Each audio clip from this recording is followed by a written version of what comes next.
buenas tardes.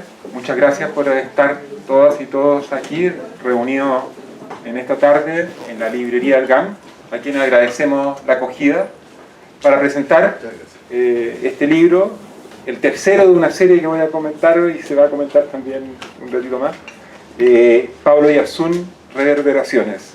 Es un libro colectivo de múltiples voces, son 19 los autores, entre los que escriben artículos, editores y el propio Pablo Oyarzún, que al final se incorpora con un ensayo dentro del texto.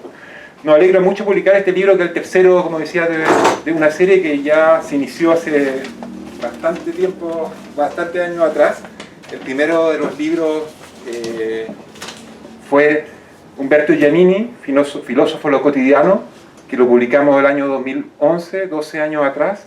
El segundo, Reflexiones sobre política y cultura en Latinoamérica, Marcos García Lahuerta, lectura y lectura, que se publicó en 2016. Ambos fueron coeditados con la Universidad Academia de Humanismo Cristiano. Ambos son libros colectivos, y los editores de los dos primeros volúmenes fue Marcos Aguirre, que bueno, nos acompaña acá en la mesa, y Cecilia Sánchez. El tercer volumen, el que publicamos hoy día, también está a cargo de la edición Marcos Aguirre y Martín Figueroa Rebolledo, que bueno, hoy día no pudo acompañarnos. Estos libros son fruto de un trabajo que lleva desarrollando mucho tiempo el equipo Filosofía del Instituto de Humanidades de la Universidad Academia de Humanismo Cristiano, y se le agradece eso. Y este libro fue fruto de un coloquio que se realizó el 2017 en torno a la obra de Pablo Oyarzún. Nos alegra mucho también publicar este libro porque, de hecho, cada uno de estos libros, a la vez de reconocer, pensar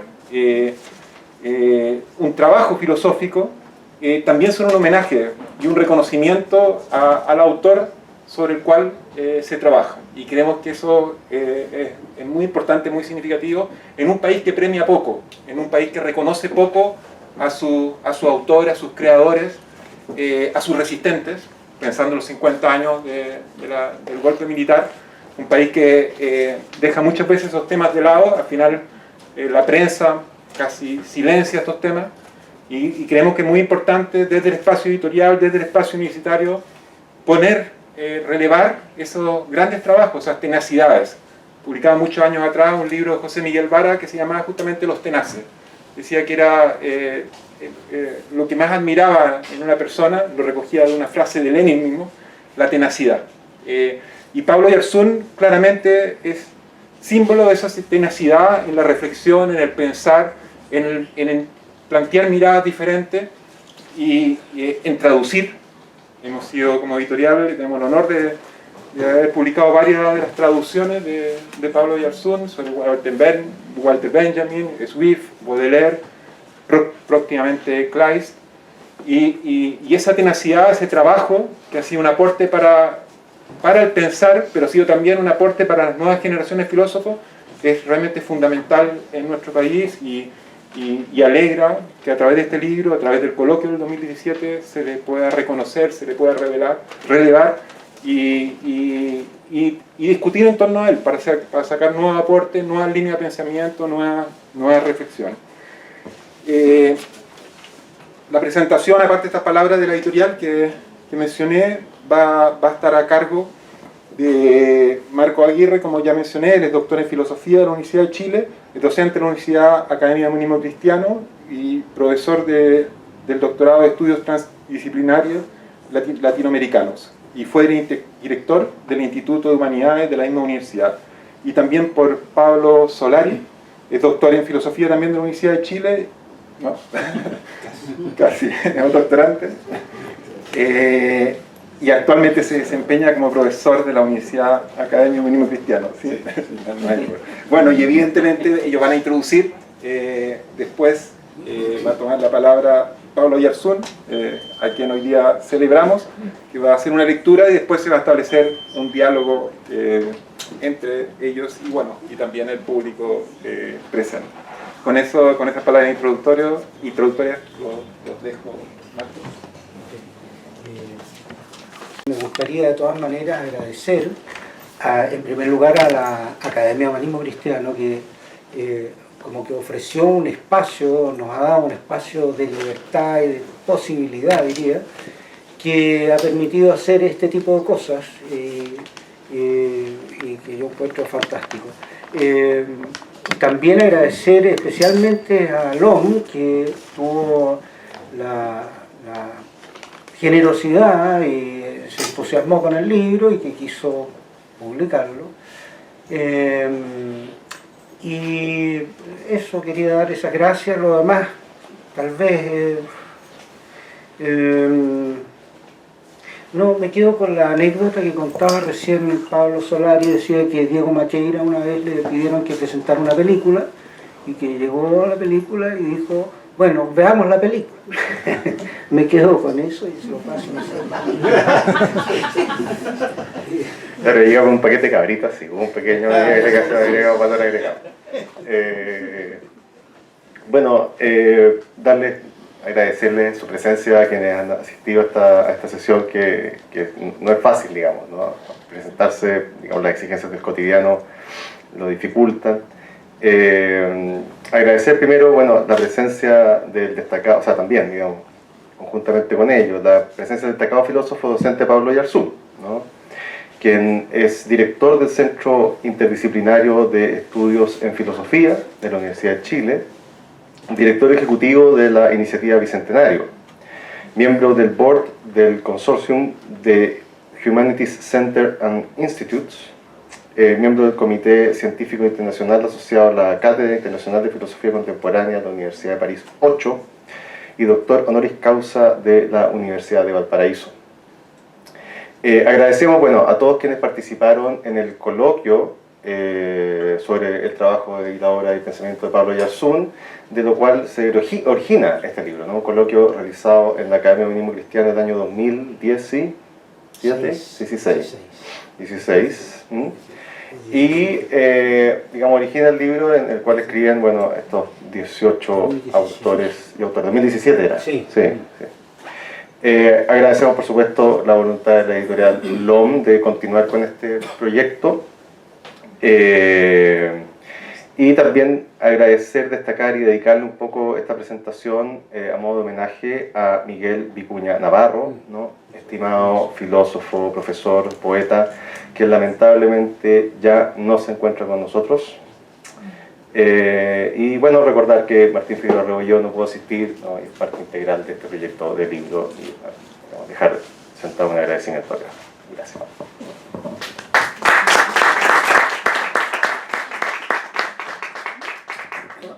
Bueno, buenas tardes a todas y todos.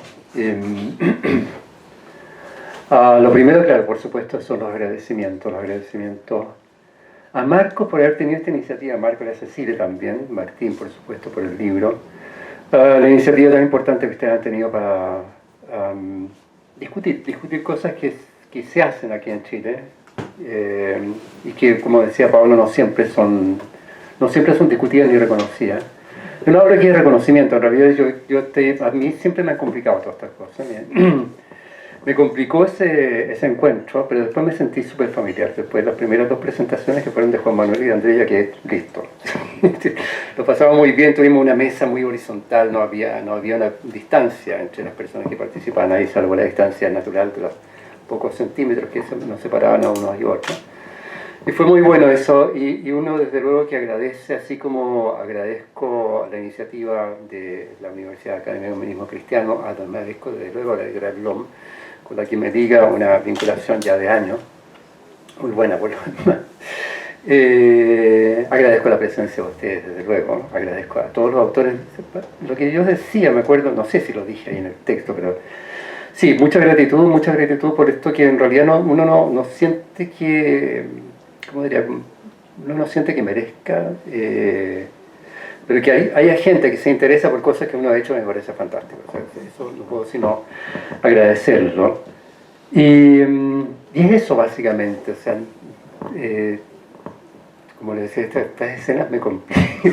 Yo he presentado una sola vez un libro, que fue El dedo de Diógenes, que lo comentó Humberto Giannini, y esa fue la única vez que he presentado el libro. Me parece que ninguna otra más. Estaban presentaciones, no muchas, pero no mías.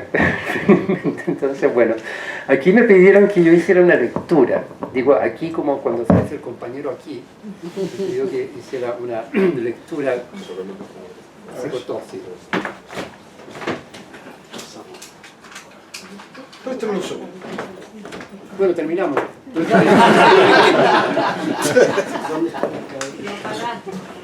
Lo mató.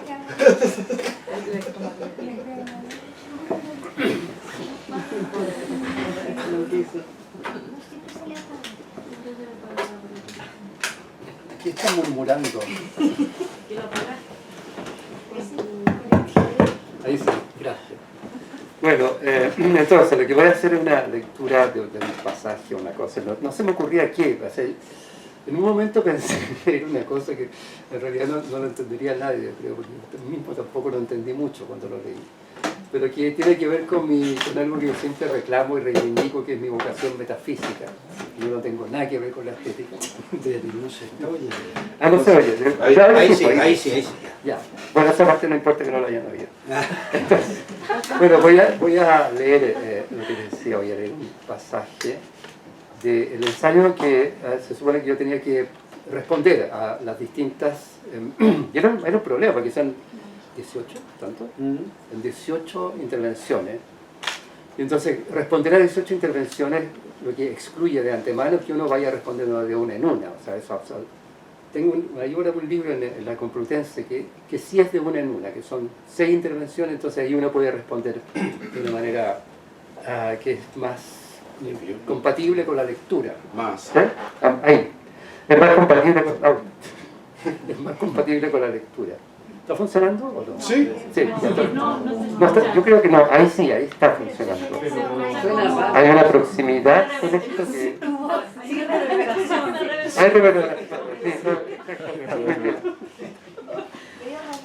Bueno, no programar las cosas.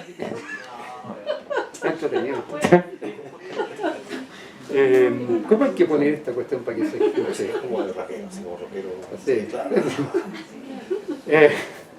¿Se escucha o no? No, no se escucha. No, está funcionando.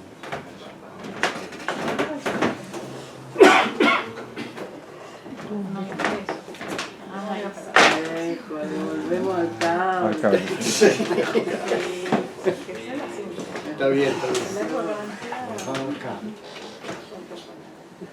Está funcionando esta cuestión. Ahí se para así. Mira, ahí está funcionando. Ahora sí. Ahora se escucha o no se escucha. ¿Ah? Lo que pasa es que a mí no me escuchan, que la gente que habla porque se le escucha. Vámonos más adelante. ¿Sí o no? ¿No? Pero Sí, ¿Le escucha o no? si se acercan más. Sí, nos cambiamos. Hay un problema de conexión ahí o algo así. Son muchos. Yo respeto nada que cabeza afuera. Allá hay lugar. Allá. de nuevo. ¿Sí ahora? ¿Sí? Ahí sí. Se escucha, ya, ahora sí. Bueno, lo que les decía, voy a leer un pasaje que está al final del ensayo. El ensayo es bastante largo, son como 60 páginas. Entonces voy a leer la parte final, que se supone que viene, como decía, es difícil responder a 18 distintas intervenciones. Entonces lo que hice fue componer un texto que hace un poco un tejido de todas esas intervenciones, y por supuesto que las cosas que diga ahora están precedidas por otras cosas dichas antes que no voy a poder explicar, así que les pido disculpas por eso. Lo inmemorial, una vez más. Lo inmemorial siempre se conjuga en presente. Lo inmemorial es ahora. No es, lo decía, aquello de lo que no hay memoria, lo imposible de recordar, de datar, ajeno a todo registro o transmisión por ser antiquísimo, así como tampoco es un aquello al modo de un hecho, evento o contenido. Si se quiere decir que es lo olvidado, entonces es preciso concebir de otro modo el olvido. Lo inmemorial es ahora, como lo que se recuerda en mí sin que yo pueda experimentarlo como mi recuerdo. Esta imposibilidad es lo que define a este otro concepto del olvido, que tal vez podría enseñarnos algo acerca de lo que es el olvido mismo. Lo inmemorial es a la vez lo inolvidable, que como tal insiste en todo momento resistiéndose a su recuperación en el presente del recuerdo, la memoria, la conciencia. Tiempo inmemorial no habla acaso de otra cosa que de la insistencia del tiempo. Lo inmemorial no sería sino la diferencia del presente respecto de sí mismo, ahora, y por eso su otredad radical, su premura, su rezago. No hay otro órgano que pueda hacerse cargo de lo inmemorial más que el pensamiento, porque ello solo es posible en el retardo. Ese retardo es la diferencia entre el pensamiento y el sentido. El pensamiento excede el sentido. La diferencia entre opinión y pensamiento consiste en que la opinión convive con lo que la excede, puede alojarlo en sí a partir del asombro de lo inopinado. Tiene la opinión una función adaptativa que protege y resguarda la integridad del sentido en su fragilidad, aun allí donde lo que se presente pueda tener el carácter del contrasentido o del sinsentido, ya sea descreyéndolo, ya sea admitiéndolo como excepción, juego o chiste. Lo hace, podría decirse, instintivamente. Es el instinto de domicilio, de habitabilidad, de mundo. Sin él no hay para nosotros vivir que sea posible. La determinación del pensamiento, en cambio, es pensar lo que lo excede, lo que resiste a la potencia y paciencia del concepto, lo impensado. Pero en el intento y el esfuerzo por pensar lo impensado, lo inopinado juega un papel esencial, porque es el modo en que se presenta lo impensado. A diferencia de la opinión que nos resguarda de lo salvaje, el pensamiento experimenta lo inopinado precisamente como aquello que hace manifiesta la fragilidad del sentido, o, si se quiere, la fragilidad de nuestra relación con el sentido, y se ve impulsado a pensar lo que excede al sentido y con ello a excederse a sí mismo, es decir, a violar y violentar el arreglo entre pensamiento y sentido y abrirse a lo inhóspito. Se piensa en el desamparo. Escribí una vez un pequeño texto con el título "El pensamiento viene después". Era la puesta en página de una intervención oral en un taller de tesis, creación ejemplar de Willy Thayer en la ofrecida Universidad Arcis, que tuvo una de sus sesiones dedicada a la anestética del ready-made. Este después del pensamiento estaba referido a la anterioridad de la experiencia, jamás presente a sí misma. Su modelo es el golpe. El golpe anestesia en el instante en que se produce. Nunca se lo siente en el presente de su ocurrir, sino siempre, mínimamente siempre, después. Quizá este mínimo diferimiento es llanamente lo que llamamos tiempo. Inscribe un antes de la experiencia, eso es lo inmemorial, pero no clausurado, no uno que meramente queda atrás, sino uno que se rezaga y cobra entonces el carácter de la inminencia, es decir, de un posible que queda pendiente, o de una potencia que persiste actualizada como potencia, si se quiere. El pensamiento movido por esa inminencia ya desde el mínimo desplazamiento y del diferido sentir, la repite el posible como su propia, pero jamás apropiable posibilidad, puesto que repite el diferimiento. Y es entonces lo que siempre viene después, sin margen para dominio, posesión o presencia, de manera que en virtud de esa posibilidad radicalmente frágil, se mantiene una relación problemática, y se mantiene, en una relación problemática, y si se piensa a sí mismo radicalmente estéril respecto de toda entidad y todo ser. Si se piensa, ¿qué sería el pensamiento que se piensa a sí mismo? Aristóteles tiene que ver con eso, ¿no? Y no sé por qué Aristóteles vuelve repetidamente aquí, eso porque ya había aparecido muchas veces. Este es su nobilísimo pensamiento de Dios, el modo insuperable de pensar a Dios que nos legó. Cito: si es la cosa más excelsa o poderosa, se piensa a sí mismo y su pensamiento es pensamiento de pensamiento. Eperestito cratison caestin enoesis noesios noesis. Pensar es pensar a Dios como aquello, eso, algo, ello, ella, X, cuya actividad incesante, eterna, plena, idéntica a sí misma, abstraída de todo pensar a Dios, que al fin y al cabo es un empeño demasiado humano, pueril, es pensarse, pensando, o a secas, es pensándose, donde se es un punto ciego, una neutralidad inconcebible, sin sentido. Aquí, en este estrecho aquí que se nos ha dado, todo pensamiento de mucho vibrar tiene una abolladura, una depresión profunda, tanto que es de suponer que en su fondo hay una abertura, una brecha por la cual se escapa para encontrarse consigo. Esa para nosotros es la divinidad del pensamiento. Solo que si la miras un poco más de cerca, verás que el pensamiento, nuestro pensamiento, se piensa a sí mismo como un alter, otro mismo que sí mismo, en algo así como un para-pensamiento, una paranoia. Es el pensamiento como delirio o bien como ocurrencia, o se deja asaltar por lo exterior o bien se deja asaltar por lo exterior. Es una delgada diferencia y quien decide, por supuesto, no eres tú, sino la vacilación. Eres tú si abandonándote, dejándote, decides vacilar. Voy llegando al final de este periplo. No oculto la extrañeza que me produce verme llevado por vías que conectan unas con otras sin mapa ni plano en la mano. Pero es la condición que me impuse. Por lo demás no es muy distinto a lo que me pasa cada vez que escribo. Dije que los textos recogidos en este libro me hablaran, me ocurriesen, y que al hacerlo me despoblaran de mí mismo hasta donde esa evacuación fuese posible. La extrañeza que siento podría ser prueba de que algo de eso ha sucedido, pero tal vez me engañe. Jamás hay que dar nada por sentado, sobre todo respecto de uno mismo, porque uno está sesgado siempre por una desdichada benevolencia hacia el amado sí mismo. Eso te canta. Por esa razón me ha costado un mundo escribir estas líneas que creo traicionan la difícil negociación entre el narcisismo, el pudor, la extrañeza de que hablé hace un instante, la exigencia del concepto, el extravío de la escritura y la convicción final, siempre, de que es imposible dar con lo que se desea, acaso porque no hay modo de saber qué se desea si no es en la pérdida. Aún así, o por eso mismo, de lo que quisiera hablar al final y en fin, es de algo que circula haciendo meandros, reverberando acaso por entre lo dicho aquí y en muchos de los textos que me interpelan. Algo que despierta mis dudas o reservas, pero a lo que no dejo de volver una y otra vez. Es el poema.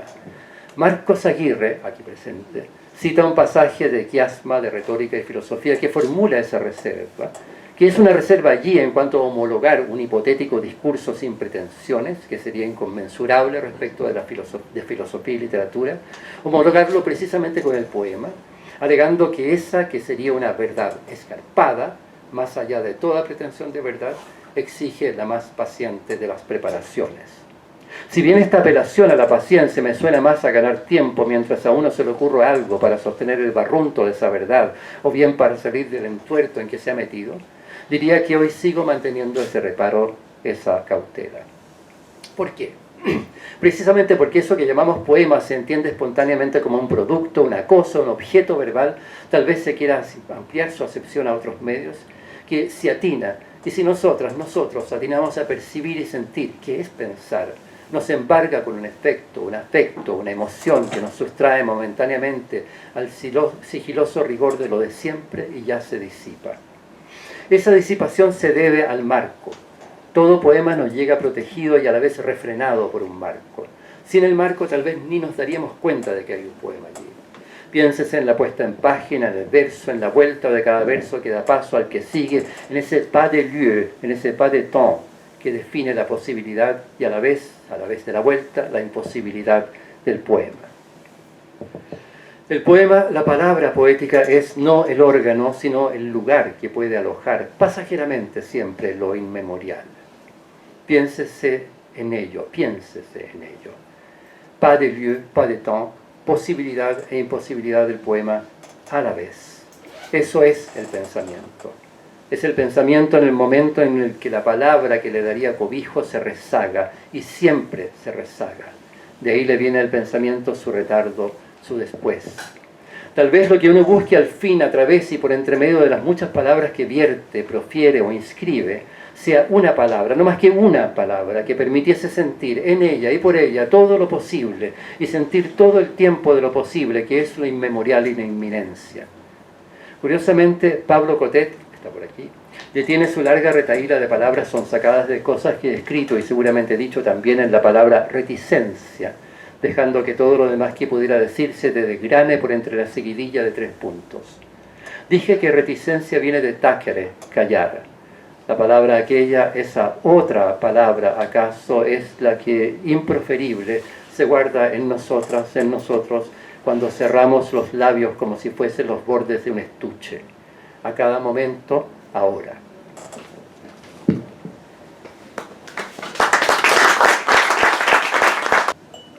Bueno, para la gente que no ha leído el libro, algo mencionó el profesor Oyarzún de 2 textos que abren la publicación y son los textos de Andrés Claro, que está acá presente, y de Juan Manuel Garrido, ¿no? Y bueno, y lo de Pablo Cotet también hace una cosa que quiero destacar, que es Juan Manuel se detiene, digamos, en los gestos de la docencia, ¿no? Y Andrés Claro se detiene en algunos gestos del estilo de pensamiento, ¿no? Más allá del objeto del cual se esté pensando. Entonces, esos textos dan cuenta un poco de la imposibilidad de sustraerse a dar cuenta, en un libro como este, del efecto que tiene durante la formación como filósofo de figuras filosóficas como la de Pablo, ¿no? Uno adquiere tics, por decirlo así, ¿no? Uno adquiere tics como profesor, que repite, ¿no? También adquiere tics para resolver problemas, ¿no? En el campo filosófico, para abordar problemas en el campo filosófico, y palabras también, ¿no? El profesor Oyarzún me parece que destaca una cosa que es el castizo, ¿no? Habla en un castellano lúdico, pero dentro de esos juegos integra, por ejemplo, ¿no? El rescate de palabras como, bueno, reticencia, ¿no? Belfo, me acuerdo de haber escuchado, leído alguna palabra, belfo, no es la palabra belfo, ¿no? Hay peores. Hay peor, sí, hay peor. Podríamos leer ¿no? las palabras que puso ¿Qué Pablo. puso Pablo? Pablo Cotet, que está acá, hizo un listado de palabras que, según él, y que están muy bien elegidas, son las que transmiten algo del sesgo de Pablo Oyarzún. Entonces, dice la noticia: diferimiento, latente, barrunto, inanticipable, experimento, asiago, lábil, reasunción, recogimiento, difuminar, sinuoso, desubstancialización, defondamiento, disyunción, absorto, obituario, sutil, destitución, efigie, inherencias y adherencias, trabazón, conflagración liminal, traza, deleterio, abrupto, desanclar, refractar, avisada, entornada, astillada, destituido, obliterar, declinar, sordina, atenuación, reversión, perentorio, conspicuo, perspicaz, tenaz, semblanza borroneada, atenuación, deslinde, ductilidad, trasunta, deflacionadas, deshenchidas, indistanciadas, esquivo, ubicuo, abrochaduras, escaramuzas, descaminadas, pertinaces, floraciones, reticente. 3 puntos. Pablo dice que ahí, si uno escucha estas palabras, realmente de pronto empieza a entender lo de la reverberación oyarzuniana. Yo creo que uno, si no el más prolífico de los autores, de los filósofos chilenos, pero además ha sido un gran profesor, un gran como maestro, en el sentido muy generoso como maestro. Y no es que, yo no sé, en realidad es, bueno, Andrés Claro es quien lo ha desarrollado muy bien eso. Tiene un estilo que hace pensar, que no, y hacer pensar no tiene que ver con entender algo, muchas veces tiene que ver con no entender, justamente. Es una manera especial de no entender que te hace pensar. Lo que uno entiende, en verdad, ¿para qué lo va a pensar tanto? Si ya lo entiende. Es cuando queda algo que, ¿no? que queda descolocado, cuando uno lo descoloca. Y eso tiene mucho lo de Pablo. Entonces, digo que leer a Pablo es una experiencia entre extrañamiento y a la vez familiaridad. Es muy curioso el texto, yo lo he disfrutado mucho, este texto y otros, pero este particularmente, porque hay una familiaridad, mucha amabilidad con el lector, en el sentido de ser muy fácil de asir al comienzo, y desde esa facilidad de pronto llega a unas cosas que ya uno no sabe bien dónde está parado. Esa es la experiencia. Yo creo que fue la de todos, sobre todo cuando uno es como de pregrado. Todavía era ayudante Pablo cuando me hizo las primeras clases la metafísica de Aristóteles. Y claro, uno oía esta cuestión y salía con la cabeza dando vueltas. Y les digo que va a pasar lo mismo cuando lean esto. Bueno, ya les pasó a lo mejor cuando escuchamos esto de lo inmemorial. Quisiera invitarlos a que puedan meter su cuchara. Claro, y ahora, esto uno podría decir que es como externo a la filosofía, pero en realidad no. O sea, y tampoco tiene que ser simplemente con el oficio, ¿no?, del filósofo, también. Pero también podría leer esto una clave más filosóficamente densa. Por ejemplo, digamos, retomando el texto que había escrito Andrea identifica como 5, de alguna manera, gestos o figuras, como le llama él, ¿no?, del pensar de Pablo Oyarzún, ¿no? La intensificación, ¿sí?, el distanciamiento, el juego, ¿no?, la ocurrencia convencional, el diálogo, ¿no?, la traducción, ¿no? Y por ahí también lo nimio, ¿no?, prestar atención a lo nimio, que es otra palabra también. Sí, esa es una palabra importante. Lo nimio.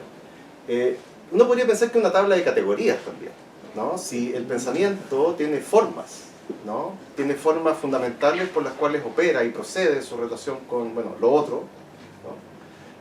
Claro, una manera de relacionarse del pensamiento es intensificar, ¿no?, amplificación y estallido de una singularidad, ¿no?, de una experiencia, ¿no? En ese texto, por ejemplo, el Belfo era la experiencia del vino, ¿no? Sí. Era la experiencia del vino. Efectivamente. El distanciamiento, ¿no?, producción escéptico-crítica de una verdad conjetural, ¿no? También el pensamiento se relaciona con el otro distanciándose, ¿no? Juego, ocurrencia convencional de interrogaciones impensadas, ¿no? De repente lanzarse con una pregunta que hasta uno mismo lo sorprende, ¿no? Inopinadas, ¿no?, de otra manera. El diálogo, constitución recíproca de sí mismo y el otro, ¿no? Ese es otro modo en que opera el pensamiento. Traducción, vacilación, ¿no?, que es la manera como el profesor piensa la traducción como en el lugar de la vacilación, ¿no?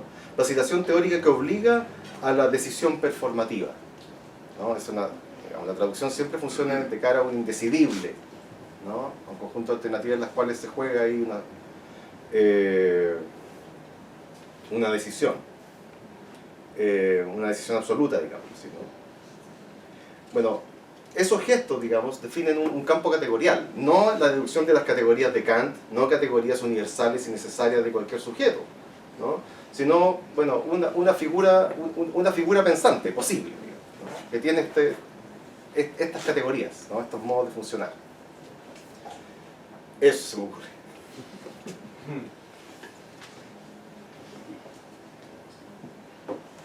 Tal vez otra cosa que puede ser, bueno, no sé, interesante, sobre todo a los más jóvenes, ¿no? Que cuando empezó Pablo a hacer clases, en aquellos años, en plena dictadura, y entonces contaba Sergio Rojas que tomó estos cursos, pero los colegas de Pablo no entendían. Había hecho un curso sobre Jonathan Swift. Sí, pero ¿qué tiene que ver la filosofía con Jonathan Swift? ¿Cómo puede hacer algo sobre ¿es filosofía o es literatura?, ¿no? Y era una complicación. Y en realidad yo creo que esto de lo nimio, o sea, como que hay una afinidad, ¿no?, de un trabajo que ha hecho Pablo, que ha logrado que hoy día nos parezca incluso ingenuo la pregunta sobre si se puede hacer algo filosófico sobre literatura, ¿no? Ingenuo en el sentido que nos parece, porque hay mucho trabajo en ese sentido ahora. Pero Pablo empezó a hablar de esa cuestión cuando eso era escandaloso, ¿verdad?, ¿no? No sé cómo te habrá ido a él. No, Pero, yo tenía una negociación con la Católica. O sea, hacía un seminario, un semestre de uno de estos temas raros, y un semestre que era sobre Kant o Hume o cosas así. Entonces, o sea, si creen que no me la puedo conocer, sí me la puedo conocer. claro, claro, sí. Y también son obsesiones un poco de infancia, ¿no? ¿En qué sentido esto? También hay infancia en la filosofía, ¿no? Por supuesto. La Mistral decía que el poema viene de la infancia, ¿no? El filosofema, ¿no? Son lecturas que arrastras tú antes, ¿no? O sea, yo cuento ahí en la cuestión, o sea, que mi obsesión cuando chico era pensar a Dios. Y que termina en una especie como de estado paranoico después de ese intento, ¿sí? De ahí viene como la cosa de pensar. Pero hay una cosa que a mí, el dicho que más me gusta respecto de pensar, si puedo decirlo, es el dicho que advierte que no hay que pensar demasiado. Es decir, cuando menos se piensa, salta la liebre. Ese es el dicho. O sea, tú tienes que saber cuál es ese menos. Esa es una cuestión totalmente decisiva. Si uno o sea, el pensamiento busca lo que lo excede, pero no busca excederse a sí mismo, o sea, excederse por propia cuenta, por así decirlo, porque algo lo reclama. Entonces, y ese tiene que ver con ese menos, me parece.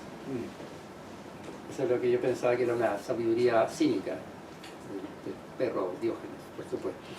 Una dieta, Una dieta, claro. Necesitáis dieta, entonces no penséis demasiado.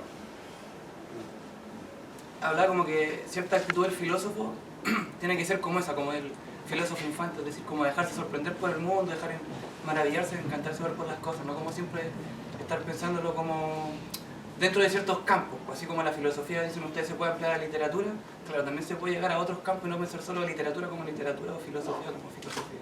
Hay que por ahí quizás romper un poco ciertos parámetros intelectuales o quizás más formales y entender que también se pueden hacer diferentes juegos de la filosofía a otra disciplina o de la otra disciplina de la filosofía también.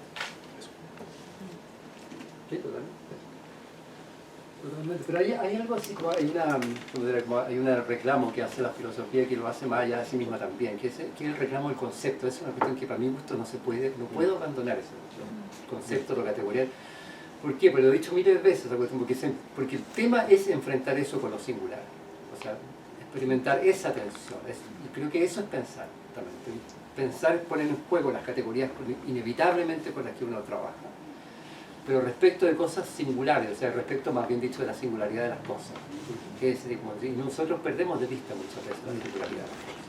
Puede ser cualquier cosa. Y ahí juegan los niños, en ese punto juegan los niños, lo insignificante, creo que es fundamental eso. Eso tiene que ver con una actitud que es como de alguna manera pueril. Por ahí la relación tal vez con el poema y con la crítica de obra, qué sé yo, en arte plástica y eso, ¿no? Sí. Que son singulares también. Es que todo hace mucho que ver con el tiempo de la dictadura, tenía que ver con cómo pensar lo que había pasado en Chile. Se permite un tema central, para mí, para mucha gente, o sea, para un montón de gente era un tema central de pensar qué es lo que había pasado en Chile. Y cómo podía haber gente que pensara que la dictadura iba a ser un paréntesis. Y no entender más bien que los 100 años del gobierno popular habían sido un paréntesis. Los 100 años, sí, los 100 días. Bueno, eso, pasan esas cosas. No, viene otra cosa. No, eso. Entonces había investigaciones sociológicas. Yo trabajaba como de ayudante en un proyecto que dirigía Humberto en la Flaxo, que lo dirigía junto con la gente de la Norte, precisamente porque la Norte fue disuelta, y quedó ese proyecto, que era un proyecto financiado por la Ford Foundation, y que estaba también auspiciado por la Academia de Humanismo Cristiano, y alojado en la Flaxo para los efectos de las conversaciones, la investigación. A mí me encargaron, por razones más o menos obvias, que estudiara, espero que no hayan sido obvias en otro sentido, que estudiara nazismo y fascismo, porque claro, me quedaba más cerca por la cosa de los alemanes y toda esa cuestión. Entonces, en ese proyecto yo lo que sentía es que toda esta visión que había desde las ciencias sociales, también en buena medida desde una filosofía, lo que uno llamaría una filosofía política, perdía totalmente de vista lo que estaba ocurriendo. O sea, entonces pensé, bueno, hay que ver qué pasa con las artes, qué se está haciendo en arte visual. Ya tenía vinculación con esa cuestión, todavía no tenía suficiente vinculación con los artistas, con algunos de ellos un poquito, pero me pareció que ahí sí había un procesamiento de lo que había ocurrido y estaba ocurriendo en Chile, porque le daba un estatus epistemológico a esa producción. Y ese es el punto que a mí me interesaba. Entonces pensé, bueno, aquí hay que hacer una suerte como de alianza de filosofía con arte para aprender también del arte un modo de aproximación a nuestra propia experiencia social, colectiva, etcétera, que estaba más afinada, por así decir, respecto a lo que estaba efectivamente ocurriendo en Chile, respecto de muchas cosas, y uno puede decir así muy dramáticamente el horror, el dolor, que eran obviamente esas cosas las que estaban sucediendo, pero también más profundamente lo que estaba sucediendo en términos de historia en este país, hasta qué punto este país tiene una historia que puede relatarse a sí mismo, y no más bien vivir en el desconocimiento radical de las fuerzas profundas que operan en esa historia y que en parte explicaban la dictadura también, o sea, toda esa cuestión. Entonces, en ese sentido me parecía muy importante la vinculación con la arte. Era una vinculación filosófica, o sea, mi interés era ese, pero mi interés también era que cada obra es una singularidad, y esa es una gracia que tiene el arte,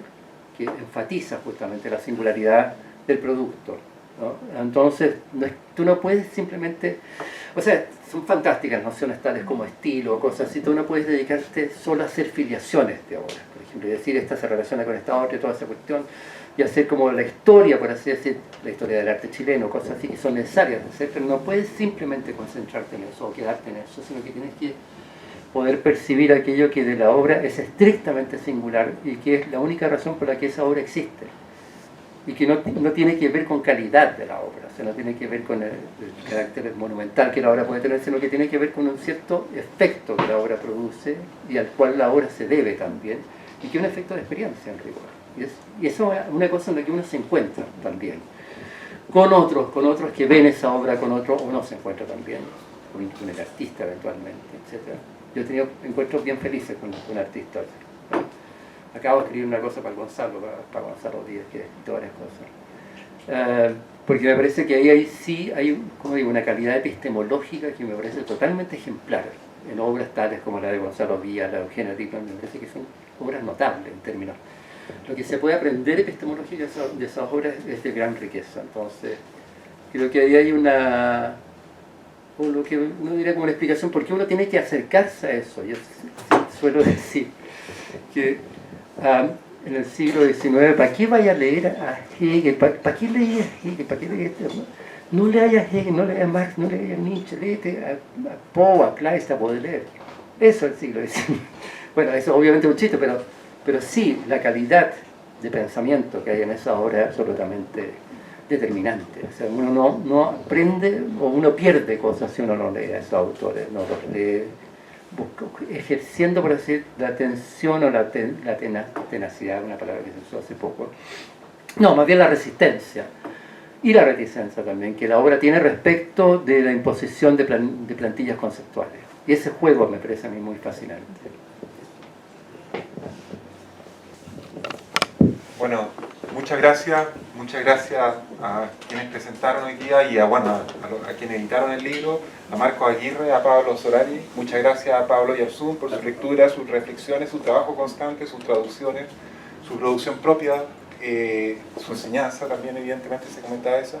A todas y a todos quienes hacen parte de este libro, a cada uno de los que escribieron, a los que están acá acompañándonos esta tarde en la librería. Se agradece, da gusto a tener estas conversaciones, tener estas reflexiones rodeados de libros. Además tocó justamente filosofía y estética alrededor de teatro. Estamos bien acompañados. Y a la academia, a la Universidad Academia de Humanismo Cristiano, desde donde se ha podido desarrollar este trabajo que valora la producción que tenemos en la filosofía en Chile, que pone el ojo, digamos, en esa producción, en esos pensadores que están haciendo un aporte y que cabe y como editorial, cabe como país multiplicar y llevar a la curiosidad de otros a acercarse y a poder a seguir produciendo y creando en base y junto a la creación de otros. Muchas gracias y bueno, chao.